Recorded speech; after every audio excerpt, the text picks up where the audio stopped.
বিমস্টেক সম্মেলনের সমাপনী দিনে এক মঞ্চে শীর্ষ নেতারা। বৃহস্পতিবারের অফিসিয়াল ডিনারের পর শুক্রবার সকালে সরকার প্রধানদের আনুষ্ঠানিক ফটো সেশনেও বাংলাদেশের প্রধান উপদেষ্টা ডক্টর মোহাম্মদ ইউনূসের পাশেই দেখা যায় ভারতের প্রধানমন্ত্রী নরেন্দ্র মোদীকে।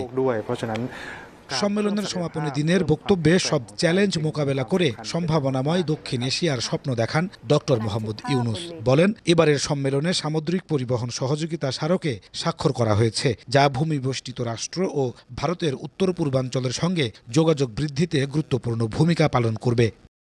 প্রধান উপদেষ্টার বক্তব্যে উঠে আসে বাংলাদেশ প্রসঙ্গ। বলেন, ২০০০ প্রাণের বিনিময়ে নতুনভাবে জেগে উঠেছে বাংলাদেশ। অন্তর্বর্তী সরকার একটি মজবুত ও স্বচ্ছ অর্থনৈতিক ভিত্তি গড়ে তুলতে প্রতিজ্ঞাবদ্ধ। দ্রুত জাতীয় নির্বাচন দেয়া অন্তর্বর্তী সরকারের প্রধান লক্ষ্য জানিয়ে প্রধান উপদেষ্টা গ্রহণযোগ্য, সুষ্ঠু ও নিরপেক্ষ ভোট আয়োজনের প্রতিশ্রুতি দেন।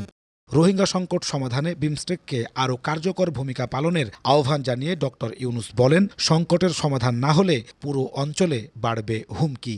শেষ দিনের বক্তব্যে দারিদ্র্য, বেকারত্ব ও কার্বন নিঃসরণ মুক্ত বাংলাদেশ গড়ে তোলার আশা প্রকাশ করেন প্রধান উপদেষ্টা।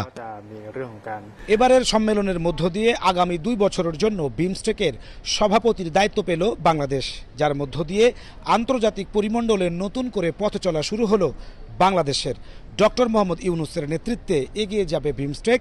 এই অঞ্চলের আর্থসামাজিক উন্নয়নে ভূমিকা রাখবে আঞ্চলিক এই জোটটি, এমনই প্রত্যাশা সদস্য রাষ্ট্রগুলোর। নাজমুস সালেহী, সময় সংবাদ, ব্যাংকক, থাইল্যান্ড।